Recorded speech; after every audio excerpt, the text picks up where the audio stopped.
छोटी सी गलती और आपका पूरा साल बर्बाद, आपका सीयूईटी एग्जाम पूरी तरीके से खराब हो सकता है। जी हाँ, मैं बात कर रही हूँ आपके ड्रेस कोड की। जब आप एग्जामिनेशन हॉल में एंटर करोगे सीयूईटी के, तब आपको कुछ ऐसी चीज़ें हैं जिनके ऊपर फोकस करना है कि वो आप ना पहन के जाओ। आप रोते रह जाओगे लेकिन कोई भी आपको सुनने वाला नहीं होगा। This is the reality. मैंने बहुत सारे बच्चों को एग्जाम सेंटर पर रोते हुए देखा है। सो मेक श्योर कि कौन कौन सी चीज़ें हैं जो कि आपको पहन करके जानी है और कौन कौन सी ऐसी चीज़ें हैं जो आपको बिल्कुल अवॉइड करनी है, आपको एग्जाम सेंटर पर नहीं लेकर के जानी, नहीं पहन करके जानी। आपके लिए एक बहुत बड़ा इशू क्रिएट हो सकता है।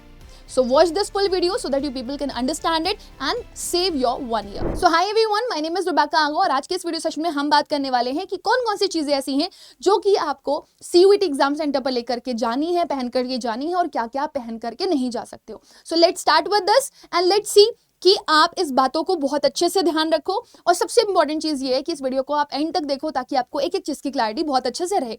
मैंने अक्सर देखा है बच्चे जो जेनरिक वीडियोस होते हैं वो नहीं वॉच करते हैं और उसकी वजह से कहीं ना कहीं वो बहुत सफ़र कर जाते हैं। सो आई होप कि आप लोगों ने इस चीज़ का थोड़ा सा स्टार्टिंग में ही एक कंसिडरेशन लिया होगा और आप इसको एंड तक देखोगे क्योंकि ये आप सभी लोगों के लिए काफ़ी ज़्यादा इंपॉर्टेंट और यूजफुल रहने वाली है।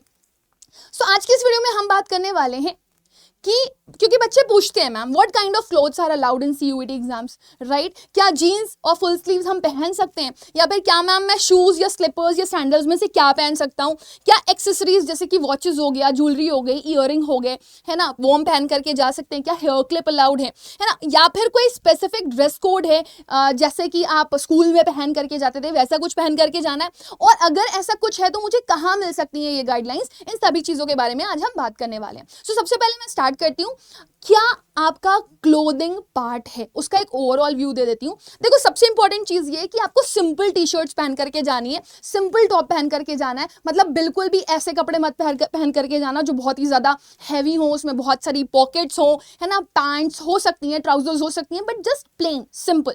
Okay, cargo pants multiple pockets के साथ बिल्कुल भी अलाउड नहीं है क्योंकि वो कंसिडर की जाती है कि हो सकता है उसमें आपने कोई चीट शीट रखी हो या फिर कुछ ऐसा हो जो कि अलाउड ना हो सेंटर पर और आप लेकर के चले जाओ। धोखे धोखे में ऐसा हो जाता है ना, जल्दबाजी में आप लेकर के चले जाते हो, फिर आपको एग्जामिनेशन सेंटर से बाहर भेज दिया जाता है। सो इस तरह की जींस आपको बिल्कुल भी नहीं पहननी है जिसमें बहुत सारे पॉकेट्स होंगे। आप एकदम लाइट, बहुत स्लाइट सा कपड़ा डाल सकते हो। वैसे भी इतनी गर्मी है, आप नॉर्मल ही पहनो कपड़ा, जितना उतना ही अच्छा है। दूसरी चीज, फुल स्लीव्स बिल्कुल भी अलाउड नहीं है। आपको फुल कपड़ा पहन करके नहीं जाना है क्योंकि उसमें भी बहुत ज़्यादा चांसेस होते हैं कि हो सकता है आप किसी इंटेंशन से नहीं जाओगे कि चीटिंग वीटिंग करनी है मुझे, बट क्योंकि आप फुल स्लीव्स पहन करके चले गए तो कई बार ऐसा हो चुका है लास्ट एग्जामिनेशन में कि बच्चे वो स्लीव्स के अंदर चीट शीट्स रख लेते हैं और फिर उससे चेक कर रहे होते हैं। हालांकि पेपर कंप्यूटर बेस्ड होने वाला है, क्या क्वेश्चन आएगा क्या नहीं आएगा कुछ भी पता नहीं होता, बट कुछ भी हो सकता है, कोई भी प्रॉब्लम क्रिएट हो सकती है, कुछ भी उनका दिमाग घूम सकता है। तो एग्जामिनेशन हॉल में चेकिंग स्ट्रिक्ट होने की वजह से वो पहले ही आपको बोल देते हैं कि भाई नहीं पहन करके जानी है फुल टी शर्ट, आपको हाफ स्लीव्स ही पहन करके जानी है, यही परमिटेड है। इसके अलावा अगर आप जा रहे हो सो यू मेक श्योर कि आप स्लीपर्स पहन करके जाओ। आपने कोई हील्स नहीं पहननी, शूज़ तो बिल्कुल भी अलाउड नहीं है, है ना, क्योंकि अगेन वही चीटिंग वाला इशू आ जाता है। हाँ, अगर आपके साथ कोई मेडिकल इशू है या अगर आपको लग रहा है कि नहीं मतलब मैं तो इसके बिना काम ही नहीं चला सकता, कभी कभी ऐसा होता है कि कुछ इम्पेयरमेंट्स की वजह से हमें हील वाला जूता ही पहनना पड़ता है। सो उस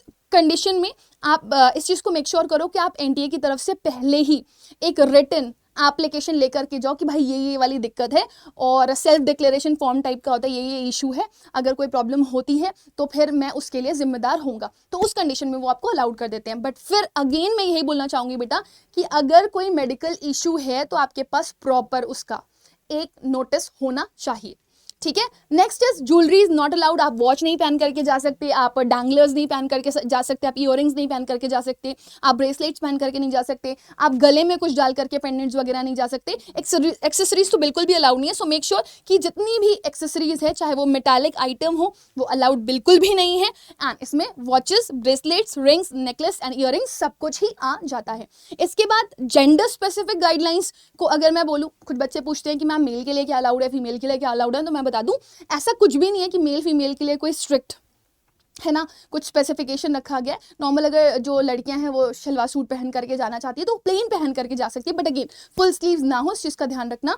सेम बॉयज भी जो भी पहन रहे हो प्लेन पहनो, सिंपल पहनो, कुछ भी ज़्यादा पॉकेट्स वाला मत पहनना, वो प्रॉब्लम क्रिएटिंग हो सकता है। तो कंफर्टेबल क्लोथिंग जितनी रहेगी उतना अच्छा रहेगा, उतनी उनकी चेकिंग में भी प्रॉपर आ पाएगा। नाउ कुछ ड्रेसेस की समरी मैं ऑल टोटल आप लोगों को बता देती हूँ, जिन्होंने स्टार्टिंग से लेकर के एंड तक वीडियो देखी है। सिंपल कंफर्टेबल क्लोथिंग होनी चाहिए आपकी। जीन्स अलाउड है, cargo pants with multiple pockets नहीं अलाउड है ना, फुल स्लीव्स परमिटेड नहीं है, स्लीपर्स सैंडल्स अलाउड हैं, बट आप लोगों को शूज नहीं ले जाने, नहीं पहन करके जाने, मेटालिक एक्सेसरीज नहीं पहन करके जानी है, जेंडर न्यूट्रल ड्रेस कोड रहना है। ऐसा कुछ भी नहीं है कि आप लोगों को कोई स्पेसिफिक यूनिफॉर्म पहन करके जानी है। हाँ, बट ये मैं बोल सकती हूँ कि जो भी लोग ये सोच रहे हैं कि मैम मैं कल्चरल, जैसे कि कुछ लोग बोलते हैं हिजाब, नकाब, है ना, या मैं टर्बन पहन करके जा सकता हूँ, वो अलाउड है या नहीं है, तो देखो ना, उन्होंने ये चीज़ स्पेसिफिकली बोली हुई है। हाँ, वो आप पहन करके जा सकते हो, लेकिन उसके लिए आपको चेकिंग के 2 घंटे पहले जाना पड़ेगा ताकि आपकी प्रॉपर चेकिंग हो पाए। अगर आप लास्ट मोमेंट पे आते हो और फिर अगर आपकी प्रॉपर चेकिंग नहीं हो पाती है तो अगेन वो प्रोहिबिशन वाले रूल में आ जाएगा। सो मेक श्योर कि आप जो भी गाइडलाइंस है उनको अच्छे से फॉलो करो। एंट्री इश्यूज ना है, इस वजह से टाइम पर पहुंच जाना वो बहुत इंपॉर्टेंट पार्ट है। और सबसे बड़ी चीज़, एडमिट कार्ड को आप अच्छे से पढ़ करके जाना है। एडमिट कार्ड तो लेकर के जाना ही जाना है, लेकिन एडमिट कार्ड के पीछे आप देखते हो तो उसमें सब कुछ लिखा हुआ होता है कि क्या क्या चीज़ें हैं जो कि आप लोग को अवॉइड करनी है। सो ताकि एग्जामिनेशन हॉल का जो प्रोसेस है वो पूरा स्मूथ रह पाए। सो 2 वे जर्नी होती है यहाँ पर, चाहे आप उधर एग्जामिनर्स की देखो या फिर आप इधर अपनी खुद की देखो, तो दोनों का बैलेंस बहुत ज़रूरी होता है। हाँ, अगर आपको लग रहा है कि इसके अलावा भी आपके कुछ स्पेसिफिक डाउट्स हैं, कोई क्वेश्चंस हैं आपके दिमाग में जो आप पूछना चाहते हो, तो आप CUET अड्डा और लैंग्वेज अड्डा के चैनल को फॉलो कर सकते हो, कमेंट सेक्शन में अपने डाउट्स डाल सकते हो, and we will definitely love to cater that. So क्योंकि ऐसे टाइम पर बच्चों को पैनिक इश्यूज बहुत ज़्यादा आते हैं, उनको समझ नहीं आता है, और बहुत सारे डाउट्स छोटे छोटे से ही होते हैं लेकिन होते बहुत सारे। So we will try to solve that queries of yours in the terms of like या in the version of shorts और video, so that we can help you out in every manner. At last I would want to tell you बेटा कि अगर आप में से कोई भी बच्चा ऐसा है जो CUET की तैयारी कर रहा है, वो स्पेसिफिकली अपनी तैयारी बहुत अच्छे से करना चाहता है, सो इस टाइम पे मॉक बहुत मैंडेटरी है। आप मॉक को बिल्कुल भी स्किप मत करना, बिल्कुल भी मिस मत करना। आपको करियर अड्डा की ऐप पर ये मॉक मिल जाएगा। 2000 का मॉक नहीं है, आपको लैंग्वेज GAT के साथ पूरा का पूरा डोमेन्स मिल रहा है। आप Y484 कोड के साथ मैक्सिमम डिस्काउंट ले सकते हो। इसी के साथ आपका प्रतिज्ञा रैंक बूस्टर बैच भी आ चुका है ना।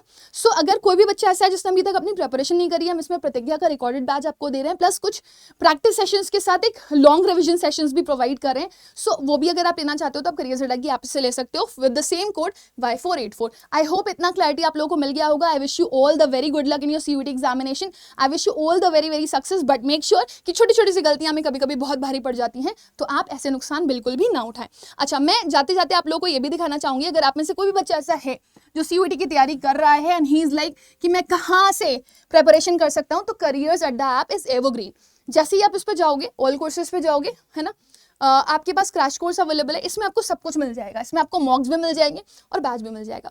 ये रैंक बूस्टर प्रो बैच है आपका, है ना। आपको साइंस का चाहिए साइंस का मिल जाएगा, कॉमर्स का चाहिए कॉमर्स का मिल जाएगा, ह्यूमैनिटीज़ का चाहिए ह्यूमैनिटीज़ का मिल जाएगा। बट मेक श्योर अगर आप इसको ले रहे हो तो आप इस पर कोड ज़रूर यूज़ कर सकते हो, that is Y484।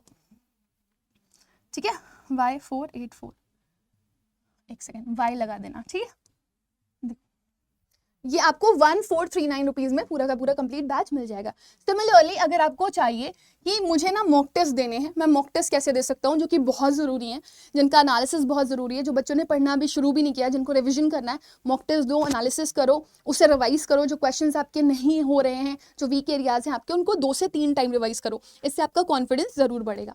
So this is the one, है ना। सेम आपको इस पर भी जाना है, Y484 कोड यूज करना है। This will help you to get maximum discount. ये पूरे डोमेन्स के साथ भी अवेलेबल है और इंडिविजुअल लैंग्वेज GAT का भी अवेलेबल है, मतलब लैंग्वेज GAT के कॉम्बो के साथ। बाकी कोई हेल्प चाहिए, I am there, you can write your doubts in the comment section. All the best.